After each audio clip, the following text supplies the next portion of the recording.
Russians are about to head to the polls to elect their next president, and yet we all know the outcome. So what will another 6 years of Vladimir Putin mean for Russia and the world? Plans for expansion and the dream of a new Russia. So is a wider war with NATO inevitable? Today, the city of Belgorod became a battleground after an alleged Ukrainian attack. And yet the EU is warning of a major Russian offensive on the way, with the war possibly decided by the end of the summer. Plus, what of those who dare question the Russian president's moves? We look at the opponents silenced, sent into exile or killed, and ask, can anyone in Russia stand up to Vladimir Putin? In a moment, I'll be joined live by a former Kremlin insider. Also ahead, could American support for Benjamin Netanyahu be running out? We hear the calls for regime change from one of the Democrats' most senior figures. Prime Minister Netanyahu has lost his way.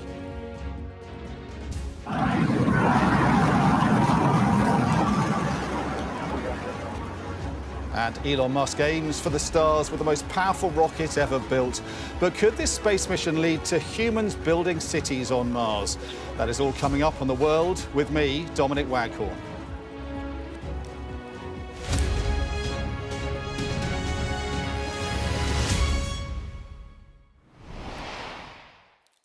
Good evening. In this, the biggest election year in history, voting is about to begin in the largest country of all, Russia. Over 100 million people can vote, but we all know the outcome, the re-election, or should I say coronation, of Vladimir Putin. But what comes next? Another 6-year term would mean Putin has held power longer than any Russian leader since Catherine the Great. And just like the former empress, Putin seems to have plans to expand his borders, with the war in Ukraine just the start. Tonight, President Macron of France warns Europe must prepare, if war, for war if it wants peace, while the EU's top diplomat says the conflict in Ukraine could be over by the end of the summer. If that means a Russian victory, it's come at a massive human cost. Western officials say 29,000 Russian soldiers were killed and wounded last month alone. Surely Russians didn't vote for that. Well, video from polling stations in the last election suggests they have little choice. Ballot boxes were brazenly stuffed with vote slips. The result, a landslide victory for Vladimir Putin. There's not just disregard for democracy, but dissent too. Yevgeny Prigozhin died soon after his short-lived coup, and we've all heard the story of Alexei Navalny. The Russian president has outmanoeuvred every opponent. In a moment, I'll ask a former Kremlin insider if anyone else inside Russia could try to topple Putin. But first, here is a reminder of those who've tried before. More than 20 years at the top and set for even longer, Vladimir Putin once again seems like an unstoppable force. Poisonings, plane crashes, opponents silenced, many found dead. You are not dealing with a politician, but with a bloody monster.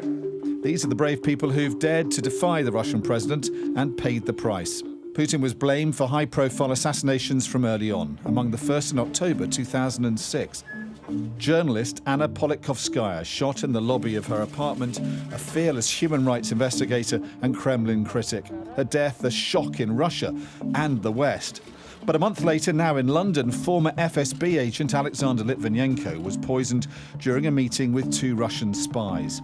He'd outspokenly accused Putin of corruption and blamed him for the infamous Moscow apartment bombings. 3 years later, Moscow lawyer Sergei Magnitsky died in jail after being beaten by guards after exposing fraud carried out by the Russian government involving hundreds of millions of dollars. Then in 2015, opposition leader Boris Nemtsov, a fierce critic of Putin, was shot. He'd been working on a report on Russia's role in the Ukraine conflict and was killed as he walked with his partner just outside the Kremlin. In 2018, another poisoning. Russia spy turned double agent for Britain, Sergei Skripal, attacked with the nerve agent Novichok in Salisbury. This is part of a pattern of activity that we have seen from Russia in their interference, their disruption. In June last year, astonishing pictures of Yevgeny Prigozhin marching his troops towards Moscow. Once chef and friend to Putin, now mercenary leader gone rogue. He'd become increasingly outspoken against Putin's handlings of the war in Ukraine.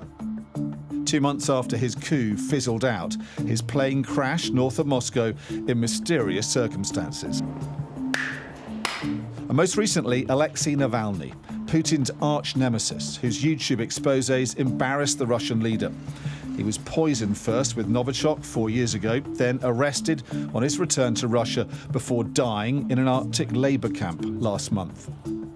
Officially, the Kremlin always denies involvement. In reality, with ruthless efficiency, the Putin regime has dispatched each and every threat to its rule, so far with utter impunity. Well, throughout the evening, we'll be hearing the thoughts of former British ambassador to Russia, Sir Roderic Lyne, and the political strategist, Hilary Rosen. Thanks for joining us tonight. But first of all, let's speak to a man who knows the inner workings of Putin's Kremlin. Boris Bondarev is a former Russian diplomat who worked as part of Moscow's delegation to the UN in Geneva before he defected to the West in May 2022. Mr. Bondarev, thank you for joining us tonight on the eve of these elections. What do you think we have to fear most from another 6 years of Vladimir Putin in the Kremlin? Good evening. I think the most that we should be afraid of is the continuing war and the escalation of this war into Europe and in other theaters of warfare, maybe in Asia, maybe the escalation around Taiwan. But all this could be provoked by the apparent Putin successes on the front line in Ukraine. And if he gets to win the Ukraine as he plans to, then this tension in the world will be very high and we can expect everything. We've had very gloomy projections from the top EU diplomat, Josep Borrell, tonight, saying that a major Russian offensive could be on the way in the summer, and then the war could be over by the autumn if the West doesn't do more to support Ukraine. Is that a kind of prognosis that you would support? Do you agree with that? Well, for now, we see that Russian troops are advancing in Ukraine, though they suffering huge losses, but they are, well, quite tolerant to huge losses so far. So if the situation doesn't change in foreseeable future, the Ukrainians will not get enough ammunition and weapons from the West, and Russian resources have been replenished, and they are being replenished now with the help of Iran, North Korea, maybe some other countries. Then the prospects of Ukrainian defense are really gloomy, as you say. And this year can be, I'm not a military strategist and military expert, of course, but I think that this year can be crucial. Has the West done enough so far, do you think? Because at each stage, it seems to have given enough to the Ukrainians to continue the war, but not to win it. And what does the West need to do more? Do you think they've got the message urgently enough in Western capitals? Just a few hours ago, President Macron of France said some right words. I think he said that it's crucial, essential for Europe to not let Putin win this war. And these words should have been said 2 years ago when the war started. And the West should have elaborated a consistent and unified strategy of how to deal with Putin, how to confront him. And this, as you mentioned, the words to support Ukraine enough so Ukraine doesn't lose the war, but not enough that Ukraine can win the war. I think this has been a merely fatal mistake done by the Western leaders so far. But it's not yet too late to put it right. It's not yet too late to support Ukraine as it should have been supported from the very beginning. And the war can be changed. The turn of the war can be turned. We've seen in that report I just did the number of people who've tried to remove Putin or at least criticise him and act against him, and they've all been dealt with very ruthlessly. I mean, a lot of people wonder whether there are any ways left of removing Putin. What do you think is the most likely way things will end for the president of Russia? Well, he may die. He's not a young boy. He's 72. This year, so he may die some days, but it will be, I think, too optimistic for him and not very pessimistic for all of us. So the most acceptable scenario for the world, I believe, would be that his troops are defeated in Ukraine with the massive Western assistance, of course. And this may provoke inner uprising, inner conflict within the Putin's elite. And they will see that Putin is dragging them into an abyss, not to the bright future, but to very, very grim and dull absence of the future. And so then only then they can turn against him. Because for now, they see that it's better for them to stick to him because his victory may be still achievable. And so he may still break through Ukrainian defenses, through the Western position, and to impose his terms on Ukraine, on Europe, on the West. And then the life of Putin's elite, first of all, Putin's entourage, will be restored to previous level, and they will be happy again. So for now, they don't have incentive to start doing something against him. So Ukraine and the Western leaders, if they are interested in getting rid of Putin, they must give people around Putin this incentive to do something against him. Boris Bondarev, thank you very much for your insights tonight. Fascinating. We thank you for your time. I'll bring in my panel in a moment to respond to what Mr. Bondarev said, but I just want to tell you about another incident today involving a plane above the skies of Russian territory involving the UK Defence Secretary.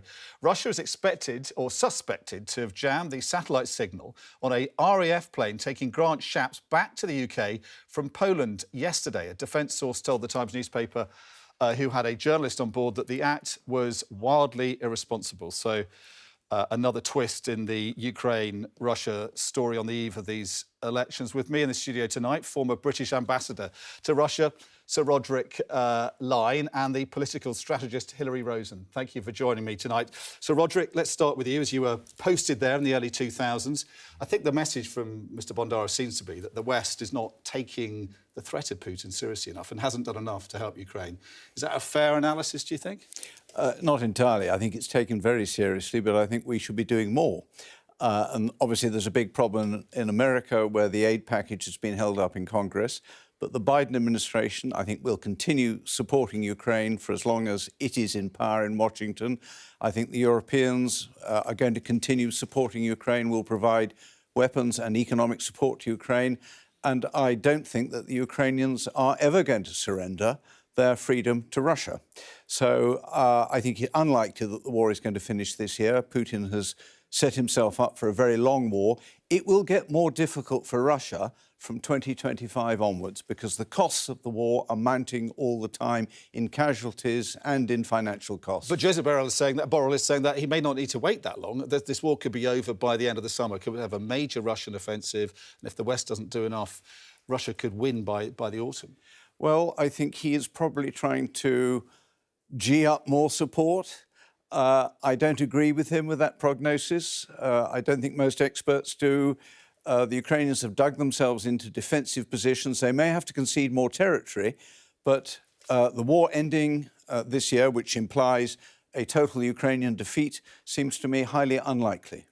But Hilary, I suppose the question is if he can wait till 2025, he may then have Donald Trump in the White House, who's made it pretty clear he's going to try to end this war pretty quickly, possibly on the Kremlin's terms. Well, and Putin has shown he's willing to spend unlimited resources to be successful here. And I don't think there are unlimited resources for Ukraine, regardless. I think we will see an aid package out of Congress in the next several weeks. The speaker, Republican Speaker of the House today, said that he expected to put one on the floor soon. So I do think that Republicans and Democrats are going to come together. But we know where Donald Trump is. He is he's anti-foreign aid. He's very difficult and erratic, and he can't be depended on really by foreign leaders for any consistent kind of aid or support. So I do think that Putin is banking on that, but I think then he's underestimating the determination of Congress and of the American people to keep Ukraine free. But things aren't looking good on Capitol Hill, are they? We still haven't moved towards approving this mega billion-dollar aid package, and more Republicans seem to be going off the idea of supporting Ukraine at all. Well, I think some of us are surprised that it is as controversial as it is, that there are as many people in Congress pulling back on supporting Ukraine as there are. But I think we're going to see a package come up in the next couple of weeks. The Speaker said so today. We got a clearer sense of what we could be seeing in the years ahead. Yesterday, with Vladimir Putin putting NATO on high alert with an interview to state media yesterday, where he spoke about his country's nuclear readiness. Let's have a listen. They are developing all their components, and so are we. But this does not mean that, in my opinion, they are ready to start the nuclear war tomorrow. If they want to, what shall we do? We are ready. So, Roderic, we've had this nuclear blackmail, this kind of threat all the way through. We're told by people in government, don't take it too seriously. There's no sign of them getting tactical nuclear weapons ready. But, I mean, we're going to get more of this, aren't we? And potentially more of it the more desperate Putin gets. How worried should we be? Putin is, I think, largely bluffing. This is sabre-rattling. He's been doing it all along. It's been quite effective. It has acted as a deterrent to NATO in the sort of support that they have supplied to Ukraine. That's why you haven't seen NATO aircraft flying over Ukraine. That's why you don't see NATO troops actually going in and fighting with the Ukrainians.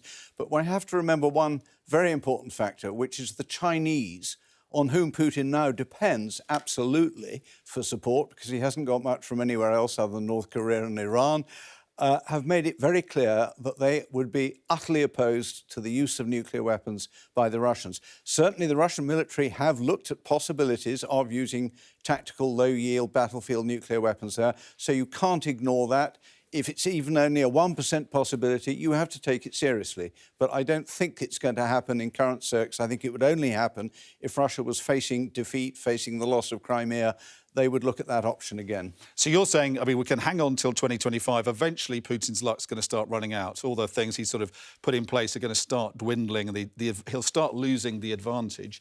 But do you think, Hilary, that we're underestimating this man who at every stage seems to have prevailed against everything we've thrown against him and everything his opponents have thrown against him back home? I do.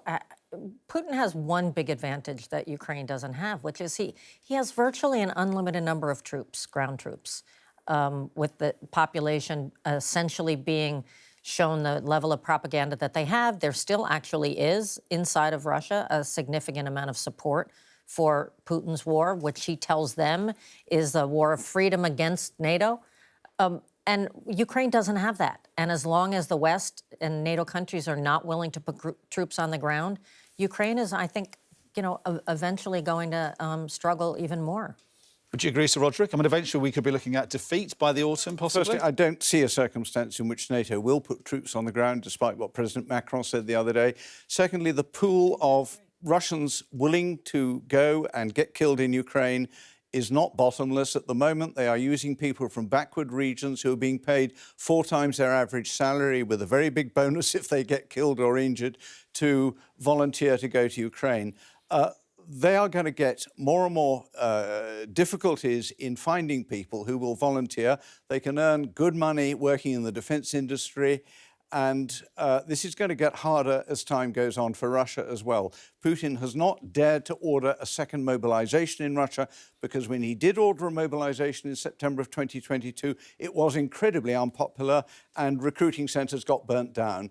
And he's quite wary about that. It's not so easy for the Russian side just to find people, train them, and indeed motivate them to fight in a foreign country, whereas the Ukrainians are fighting to defend their own freedom. They are very highly motivated.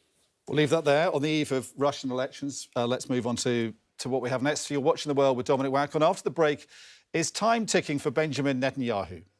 The Democrats' leader in the US Senate, Chuck Schumer, calls for new leadership in Israel, but, well, what difference will it make?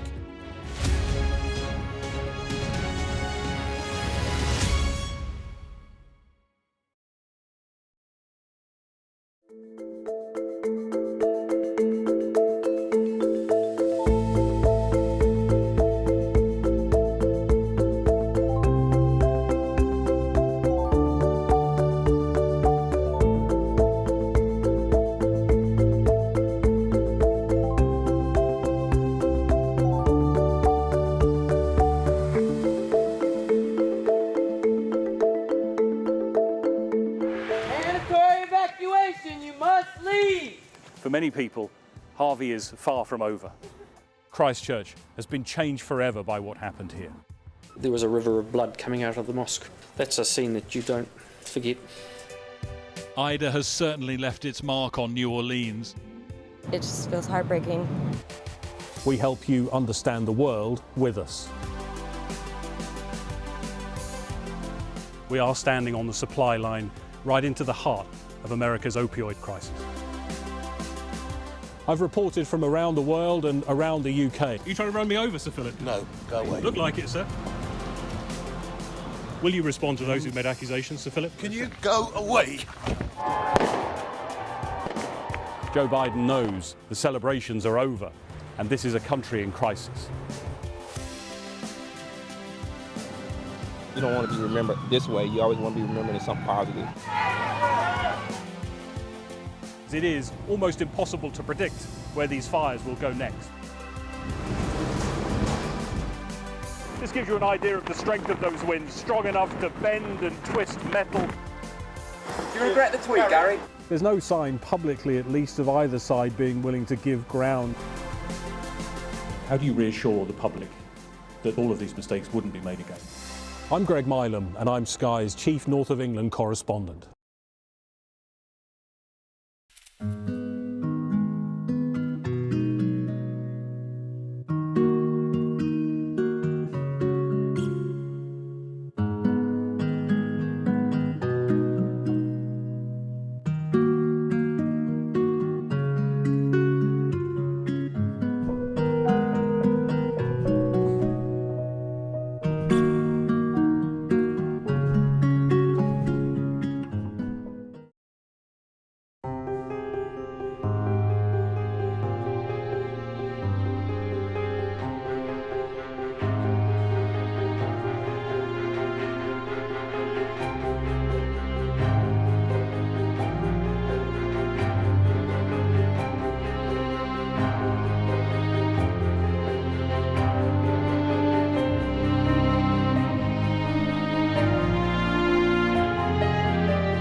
Now it's time running out for that great political survivor, Benjamin Netanyahu. Today, one of America's most senior Democrats described the Israeli leader as an obstacle to peace. Chuck Schumer went a step further, saying now is the time for Israel to hold new elections.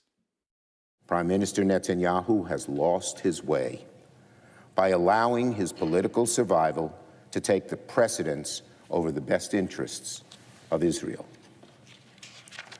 He has put himself in coalition with far-right extremists like Ministers Smotrich and Ben-Gvir, and as a result, he has been too willing to tolerate the civilian toll in Gaza, which is pushing support for Israel worldwide to historic lows.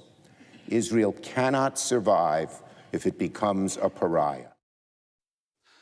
Well, the response from Israel has been fierce tonight. Netanyahu's Likud party said Israel wasn't a banana republic and that the Prime Minister leads on policy that has wide public support. We're going to be talking about that some more in a moment with our US correspondent Mark Stone. But firstly, there's been an update tonight on ceasefire talks, a new statement from Hamas. Mark, what's the latest on that statement from Hamas? Hi, Dom. This has come to us in the last 20 minutes or so. Potentially very significant. It is a statement from Hamas in which they have responded. You'll remember that the Americans, the Israelis and the mediators have been saying that the ball has essentially been in Hamas's court for some time now in terms of their response to an Israeli proposal for a prisoner swap, Palestinian prisoners in Israel in exchange for hostages held in Gaza as part of a wider package that would allow for a humanitarian pause, a ceasefire, temporary ceasefire of up to 40 days or so. The statement that has come from Hamas tonight, I'll read the title tiny bit of it to you. It says the movement today presented to the mediating brothers, that is the Egyptians and the Qataris, a comprehensive vision based on principles and foundations that it considers necessary for the agreement, and the vision presented by the movement includes its vision regarding the prisoner exchange file, and the movement will remain towards the rights and will remain biased towards the rights and concerns of our people. So, look, whether or not this is, I mean, it is literal movement in the sense that we are getting a response from Hamas now, which has been waited for, people have been waiting for some time. Whether or not this actually yields anything, because how many times have we been here before in terms of a ceasefire appearing to be very, very close and then so far away? But certainly a development tonight that's worth watching over the coming hours and into tomorrow. Yeah, I mean, it can be very hard to decipher Hamas statements, so we'll have to wait and see whether this is the sort of major shift that we've been waiting for from Hamas that can move us towards a ceasefire, hopefully. But moving on to what's been happening your side of the Atlantic tonight, Chuck Schumer, a strong supporter of Israel for decades, now coming out and saying, time's up for Benjamin Netanyahu. How's that being received where you are? Well, I mean, the administration is playing it quite cleverly in the sense that they're saying, look, Schumer represents a different branch of the American government. He is perfectly entitled to his views. Our views, the White House views, remain that Israel is entitled to defend itself and will have the full support of Israel in continuing to defend, the full support of America in continuing to defend itself, but that it must make sure that it avoids civilian casualties. I think it is also true to say that behind the scenes within the administration itself, within the White House, there are clearly Netanyahu is a problem, but they are not willing openly to say that. They are allowing, some might say, Chuck Schumer, also a Democrat, close friend of Biden, close political ally of Biden, to articulate what they can't articulate. But on the face of it, they are separating themselves from this. From Israel, though, well, some pretty strong responses, I think, articulated in the round by Michael Herzog, who is the Israeli ambassador here in Washington, who said Israel is a sovereign democracy. It is unhelpful, all the more so as Israel is at war against the genocidal terror organization Hamas, to comment on the domestic political scene of a democratic ally. It is counterproductive to our common goals. And as you said, Likud, the party which is Benjamin Netanyahu's party, said that Israel is not a banana republic. I imagine Netanyahu had quite a lot of say in the language that we used in that statement. But, Dom, I think more broadly, what Chuck Schumer said was hugely significant. There was another bit of it that I thought was really interesting, where he said if extremists continue undue influence on Israeli policy, then our administration should use tools at its disposal to make sure our support for Israel is aligned with our broader goal of peace and stability. Unpicking that, he is effectively saying our support for Israel should be conditional, not unconditional. Now, that I think is really interesting. But beneath the headline, Schumer's headline, that Netanyahu must go, there were some other interesting points that he made. He said there were 4 obstacles to standing in the way of peace and two-state solution. Netanyahu is one. That is a big announcement by him. The Palestinian Authority President Abbas is another. Radical right-wingers within Israel are another, the settlers, and Hamas is the 4th. Those 4 obstacles to peace, he said. Some would argue that the speech he made on the floor of the Senate today is one that Biden could be making, but is unwilling to. Mark Stone, thank you very much in Washington. Thank you for that update. With me in the studio tonight, former British ambassador to Russia, Sir Roderic Lyne, and the political strategist Hilary Rosen. Hilary, you're from that part of the world, Chuck Schumer's backyard. I think you're from New Jersey, is that right? And he's senator for New York. True. So I've known Chuck Schumer for 30 years. You know him well. Yeah. I mean, explain to viewers why this is very significant. It's a big deal, isn't it? Well, it is a big deal for 2 reasons. One, because he is very close to President Biden and is loath to get out there in front unless he's given the White House a heads up. And the second reason is because he's the senator from New York.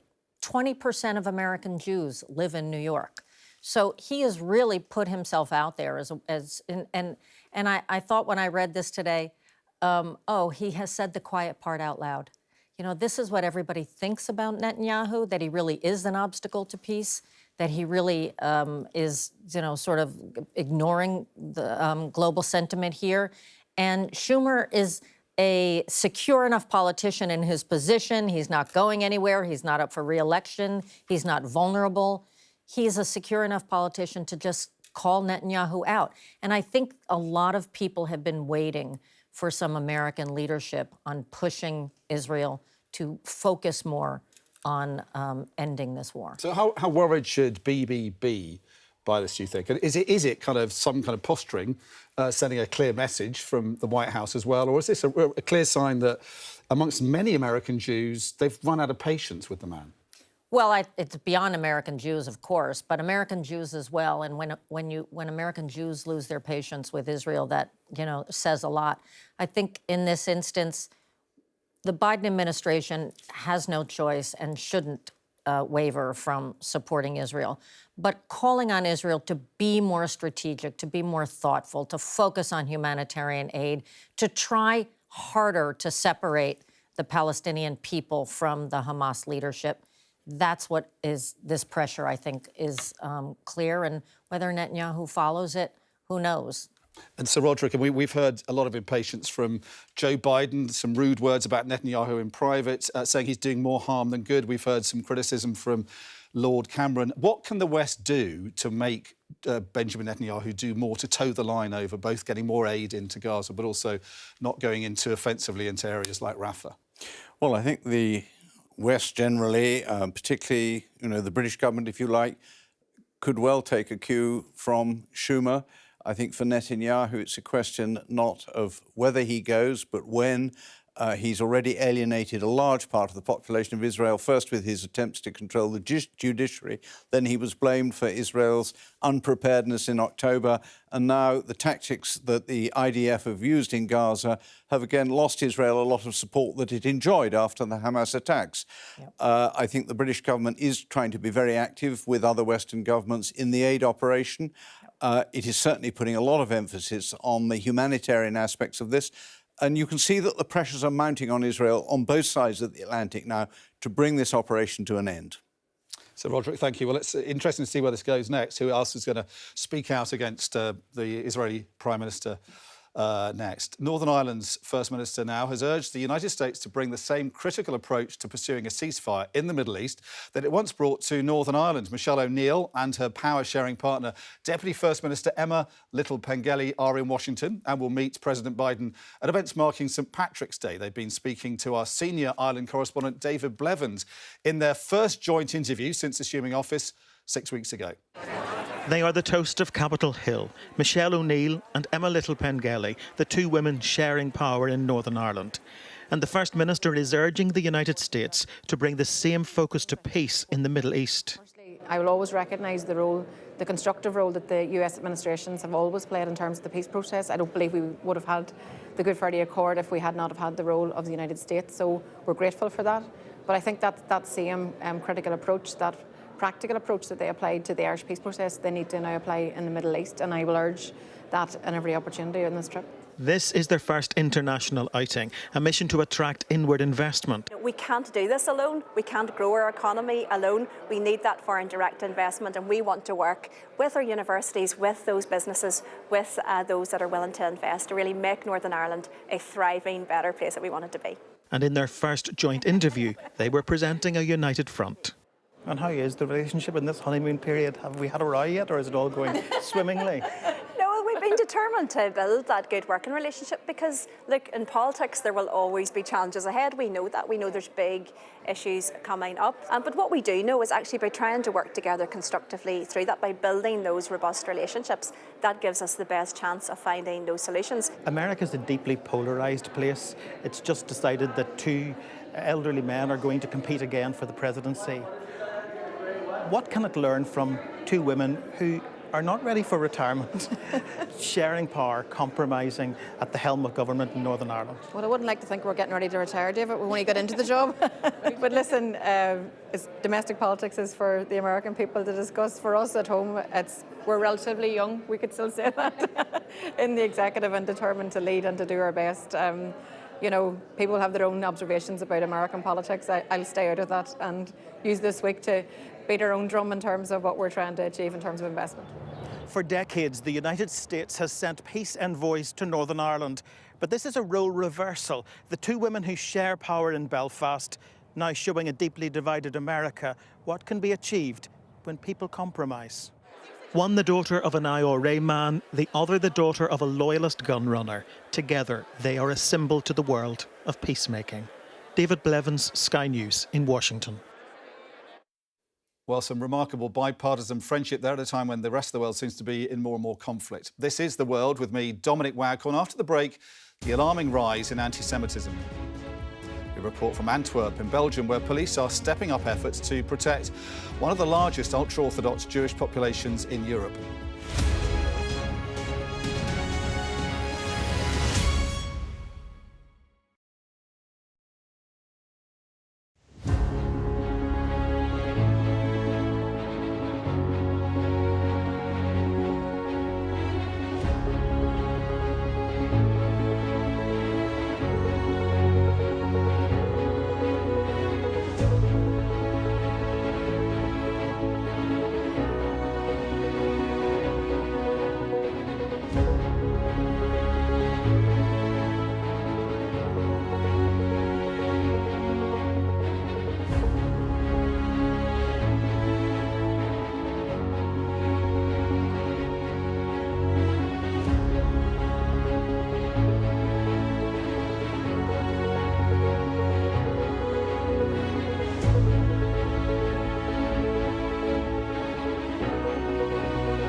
Welcome back. Before the break, we were discussing the conflicts in the Middle East. There's no doubt the war between Israel and Hamas has heightened tensions within communities, but a significant spike in attacks against Jewish people has prompted police in Belgium to step up its efforts to protect those left feeling vulnerable. Our Europe correspondent Siobhan Robbins has this report from the city of Antwerp. So this is really a very, very iconic shul. because this is the place where they gathered all the Jews before they deported them during World War II. Rabbi Chaim Parnas supports 700 families at this Antwerp synagogue. But in the last 5 months, life in the community has changed. Especially since October the 7th, there is a heightened police presence, local police presence in this whole neighborhood. It's something you feel. You walk around the street, you'll actually see the police much more often. Belgium, like much of Europe, has seen a spike in anti-Semitism linked to the Israel-Hamas conflict, leaving many Jews afraid of becoming a target. One of the Jewish rituals or practices, you have a mezuzah on your door, right? So you have one outside on the street. So people are asking, like, well, if I live in an area, for example, where I don't feel comfortable, can I take it off? The rabbi understands the fear. He says slurs and intimidation are now common.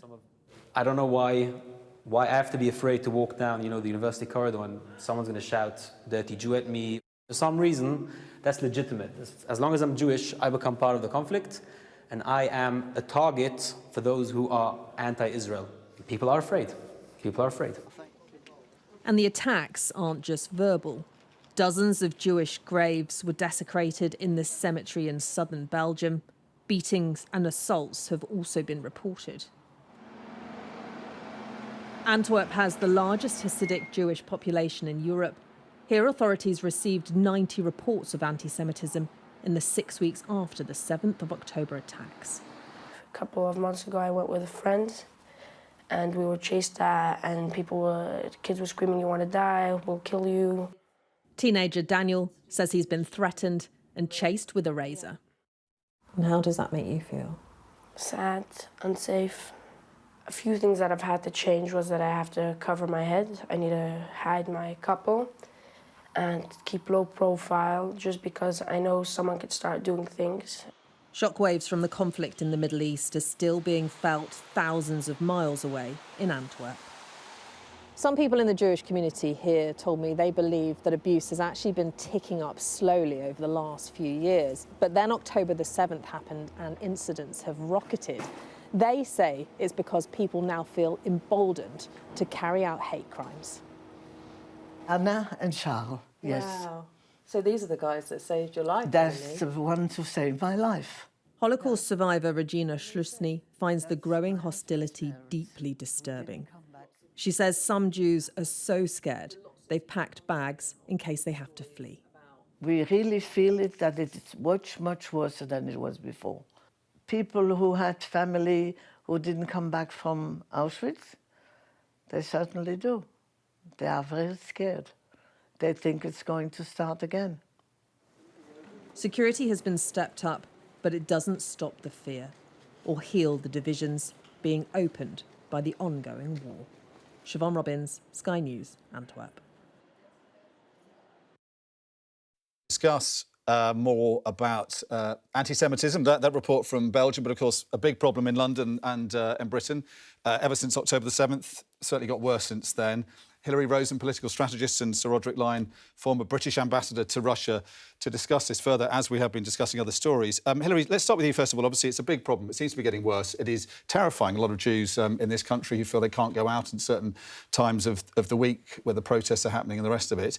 What can be done about it, though? Is legislation the answer, or is it education, or what's the answer, do you think? I think just talking about it actually helps. We've seen in the UK something like a threefold increase in anti-Jewish hate crimes. In the US, Jews represent 2.5% of the population, yet I think there's something like 70% of the religious hate crimes. So just talking about it and leaders talking about it, calling on people to sort of, focus on what matters here.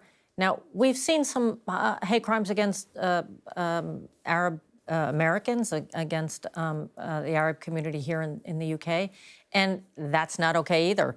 But I think what we have had with anti-Semitism in particular is this kind of blame for against Jews for the situation in Gaza, for what's happened, that I think in many cases, particularly in the US, people have conflated this issue with the racial justice movement, right? Whereas, the Jews in Israel are the same race as the Palestinians in Israel for the most part. And I think there's just not enough education around these issues. So, Roderic, we've seen today an attempt to introduce a new definition of extremism. Is that helpful, do you think, in this context? Well, it's very interesting. I've got it here, and I think it's a bit of a sidetrack. I mean, the government has recorded in the papers it's put out that there was a 147% increase in anti-Semitic incidents in this country last year, 335% increase in anti-Muslim hate incidents. But what the government has done today is simply to suggest a platform to make sure that the government, or a policy, a definition to make sure that the government isn't providing a platform for extremism. Well, the government isn't providing a platform for extremism. But actually what we need to do is to enforce the law. I don't think we need new laws. We have laws against the use of violence, incitement to violence. We have anti-hate laws. So who's not enforcing the laws? It's basically up to the police and the courts in the first place to provide protection on both sides and to take action. It's a small minority of people who are exploiting these situations actually to transgress against the law. And these people and these organisations who break the law, we need to use the law against them. But the laws exist. So enough laws, but not being enforced. Would you agree, Hilary? Yes, but also, you know, some things you can't legislate. You can't legislate human emotion. And at a time when people are resisting schools, for instance, teaching more about history of discrimination across the board, we're experiencing more discrimination. And so I think leadership has to, you know, politicians and parents have to take responsibility here for being more thoughtful about what messages they're delivering. It's a burning issue. I think it's going to dominate coverage for a while, isn't it? And probably as long as this war goes on. Mm-hmm. This is The World with me, Dominic Waghorn. Next up, liftoff in Texas. Elon Musk's latest SpaceX Starship completes its most successful launch yet, but there's still some work to get the world's largest rocket to Mars.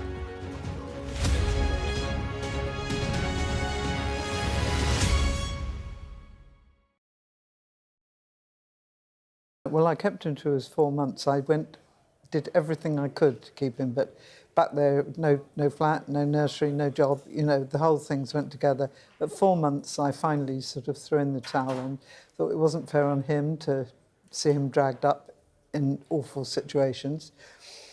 And so I gave him up, and there wasn't a day went past when I didn't be sad about it. I wouldn't say I regret it, because I knew that the people he'd gone to were nice people, and that's been proved since the happy ending. But always there was this thing like the missing child. I mean, I've got 3 other daughters, but they're big brother, and I used to tell them about him, and it just never went away. My mother died when I was very young, was Irish. Her relatives over in Ireland didn't know that Leslie Pierce, the novelist, was Leslie Sargent, as they knew me before. I kept away from them because they were Roman Catholics, and I thought they'd disapprove of me having had a baby, so I hadn't seen them. But chance threw them back at me. I was on the radio in Ireland, and I said I had relatives in Roscommon. And as a result of that, they invited me to this big family party. So anyway, we're at the party together, and I'm sitting next to them, and I'm showing them some old photographs I had. One of them was of my father, and I said, well, he's of no interest to you, but his name's funny, he was Sergeant Sargent. And they looked at each other as if I was nuts. And I thought, oh dear, and I went and talked to somebody that didn't think I was nuts. So meanwhile, they go to one of my cousins and say, we've been looking for her. Her son's trying to find her. He's a marine engineer, so he does a lot of work in cold countries like Norway and that kind of thing on big ice-breaking ships and that sort of stuff. He was coming through London, so we met for lunch, and I met him at the Haymarket and in the hotel I was staying in. And when was this, like a year or so ago? No, it was 2 years ago, yes, because he was 58 then, and he's coming up for 60 this summer. Yeah. And it was just amazing. He sort of walked through the door, and they've still got the same, in the photographs of him, you can still see the baby face is still there as a grown man.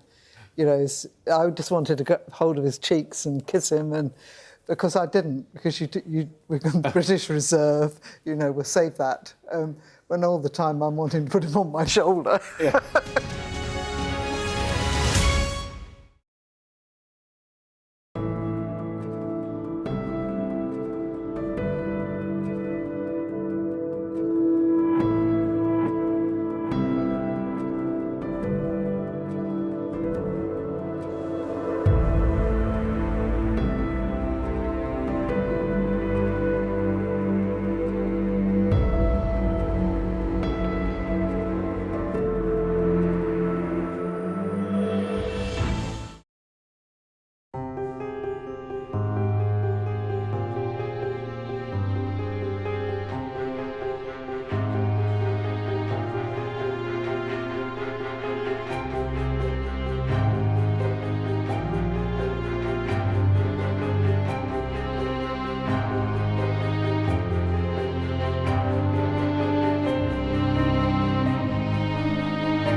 Well, we were talking earlier in the programme about the war in Ukraine and mentioned President Macron's comments in a major interview on French television tonight, saying if Europe wants peace, it needs to prepare for war. He also once again refused to rule out the West sending troops to Ukraine.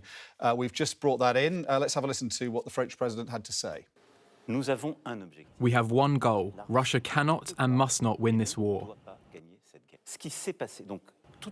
All the options are possible. The only one that will bear responsibility is the Kremlin regime. It won't be us. We will never lead an offensive or take initiative. France is a force of peace. But today, in order to have the peace in Ukraine, one should not be weak. If Russia wins this war, the credibility of Europe will be down to zero. What would be the credibility of a power, the EU, that would have let this happen? So some strong words there from the French leader. Let's have a chat with former British ambassador to Russia, Sir Roderic Lyne, and the political strategist Hilary Rosen. Briefly, we haven't got much time, but Sir Roderic, how worried should we be? He seems to be hardening his tone on Russia. It's not just Europe's credibility, it's our stability, it's our security. We in this country are now spending less than half on defence of the amount that we were spending at the end of the Cold War. Macron is right, we need to do more. All of Europe needs to do more. It is absolutely critical that we continue to support Ukraine so that at no point Russia succeeds in forcing them to surrender. Hilary, are you worried about the prospect of war looming in Europe? Well, I think Europeans do have most at stake. I don't see any scenario where American troops get on the ground in Ukraine, though. But there's a risk of things getting worse before they get better. There is. Well, we've just got time now to move on to a completely different story and getting us into outer space next. The space mission, which, like no other, has the ultimate aim of one day building cities on the planet Mars. For now, it seems like a pipe dream. But today, Elon Musk's SpaceX moved one step closer with the latest test launch of the world's biggest and most powerful ever rocket, Starship. Here's our science and technology editor, Tom Clark. 3, 2, 3, 1.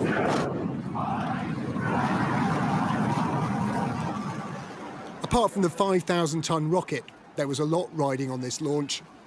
Would it be third time lucky trying to get Starship, the largest object ever to fly, into orbit?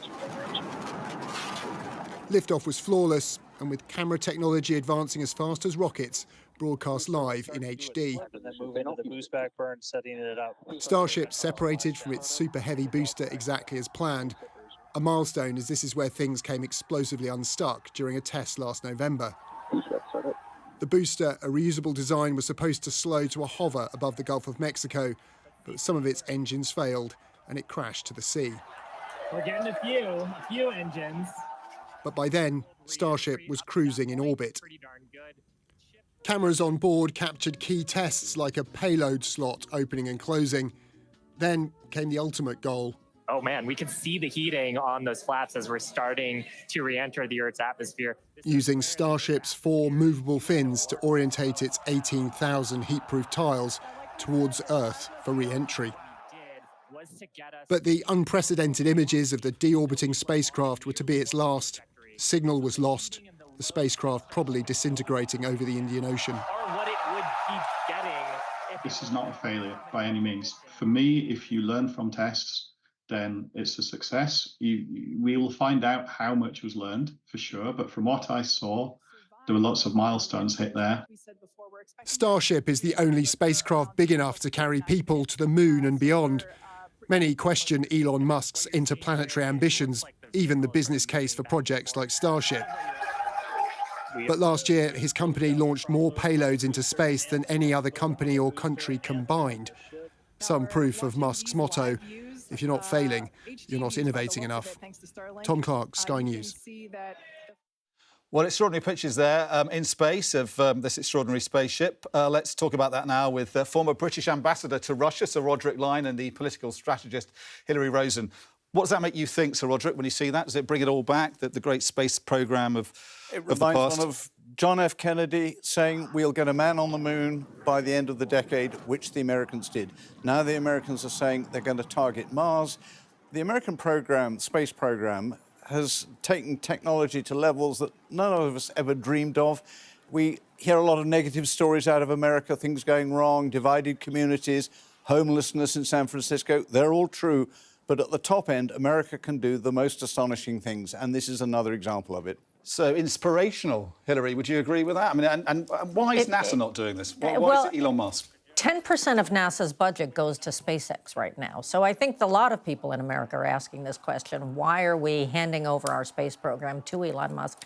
Because I got to tell you, I don't want to live on Mars or on the moon if Elon Musk is creating that community. He can't even keep Twitter clean, you know, and free of craziness. So I can't imagine that he can do anything anything sane with a whole planet in his purview. There's a thought, whether any of us want to see out our days in Mars. That's all for tonight. We've heard about Russia, Putin, Ukraine and space. That's it for tonight's programme and The World This Week. We're back at 9 p.m. on Monday. News at 10 is next.